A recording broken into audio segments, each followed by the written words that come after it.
More than 2,000 years ago, the Buddha left his words, Sutta for example, and all the teachings and the comment he made. There's a line I remember vividly, which says something like, in my life, I walked the path of rationality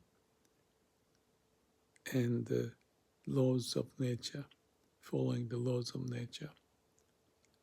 So the rational logic is from the mind or the brain, and the laws of nature is beyond the mind, which is, I say, represent in our heart. So that's the connection of the brain and heart is